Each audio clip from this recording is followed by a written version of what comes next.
السلام علیکم کتونکو په دې هیله چې روغ جوړ او سلامت اوسئ. نن تاسو سره د امریکا د ډیوي لاټري د نتیجې کتلو په اړه مکمل معلومات شریکوم. دا چې څنګه نتیجه کتل کیږي، ګټونکی کوم پیغام سره مخامخ کیږي او بایلونکی کوم پیغام سره مخامخ کیږي. نو تر ټولو لومړی راځو دغه سایټ خلاصو، ګوګل کې، کروم کې یا فایرفاکس کې، په هر بروزر کې که موبایل کې وي که په کمپیوټر کې وي، تاسو خپل بروزر خلاصوي، په هغه کې نوشته کوي dvprogram.state.gov، یوازینی سایټ د امریکا د دولت چې په دې کې د نتیجه کتل کیږي. دغه سایټ خلاصوي، بل هیڅ کوم سایټ نه لري. دا همدغه یوازینی سایټ ده چې په دې کې تاسو خپل نتیجه ګورئ. dvprogram.state.gov دغه سایټ تاسو ته خلاصيږي. د دې سایټ لینک زه تاسو ته د ویډیو په ډسکرپشن باکس کې هم اچوم. دا سایټ چې تاسو ته خلاص وکتونکو په دې کې لومړی دا درته تشریح کوم چې دلته دوی څه لیکلي دي.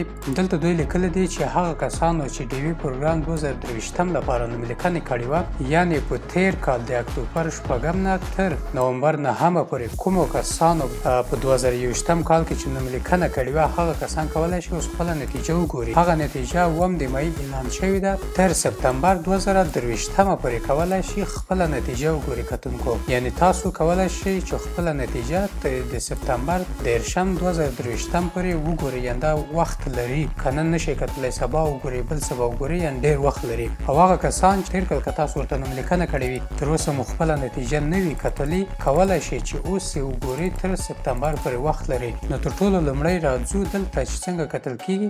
په دې باندې تاسو کلیک کوئ، چک سټیټس باندې.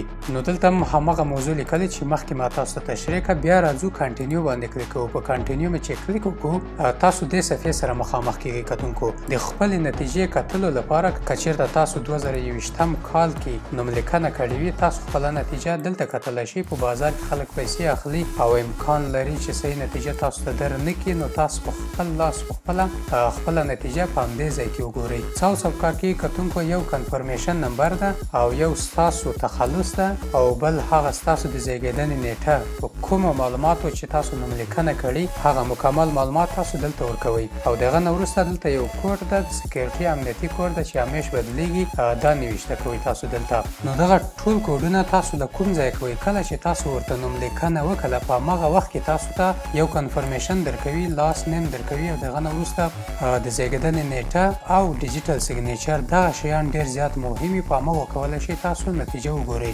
نو زه تاسو ته یو نمونه ښکاره کړم. کله چې تاسو نوملیکنه کوئ، دغه میسج تاسو ته درکوي چې تاسو نوملیکنه 2023 کال لپاره وشوه او دا ستاسو نوم او تخلص ده. دا ستاسو کنفرمیشن نمبر ده او دغه نه وروسته ستاسو د زیږیدنې کال ده او دا ډیجیټل سیګنیچر ده. خو دغه درې شیان زموږ په کار کېږي د نتیجې کتلو لپاره. نو بیرته راځو د سایټ ده. دلته زه کنفرمیشن نمبر لیکم او په دې ځای کې تخلص لیکم او دلته د زیږیدنې کال لیکم او لاندې په دې ځای کې دا کوډ لیکم، دا پورتنی کوډ.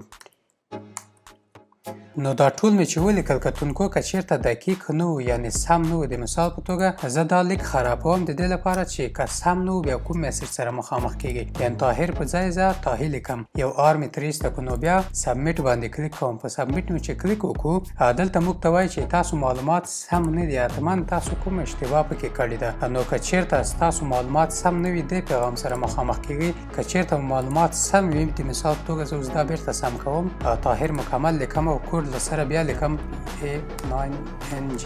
دا مې چې ولیکو، سبمیټ باندې مې کلیک وکړو، نو تاسو دې پیغام سره مخامخ کیږئ. که چېرته تاسو ګټونکي نه وئ، نو تاسو ته دا لیکل کیږي has not been selected. یعنې نو تاسو ګټونکي نه یاستئ او تاسو نه یې سلیکټ شوي.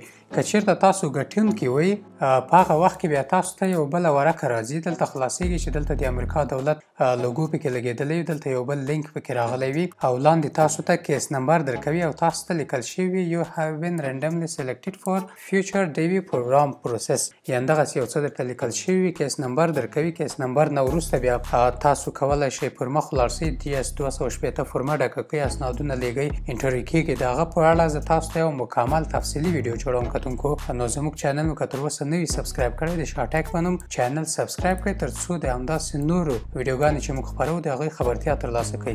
نو د دې مخکینۍ پروسې په اړه زه تاسو لپاره یو نوی ویډیو جوړوم په هغه کې DS 152 فورمات څنګه ډکیږي او مخکې پروسه که ګټونکي یاستئ هغه څنګه پر مخ ځي او که چېرته تاسو هغه خپل کنفرمیشن نمبر له لاسه ورکړی وي او نه وي درسره هغه څنګه ترلاسه کولی شئ کنفرمیشن نمبر نو د هغه په اړه هم زه تاسو سره ویډیو شریکوم. که چېرته زموږ چینل مو نه وي سبسکرایب کړی چینل سبسکرایب کړئ او ویډیو مخکې ملګرو سره شریکه کړئ. امکان لري چې د چا په ګټه تمامه شي. مننه، ښه وخت ولرئ.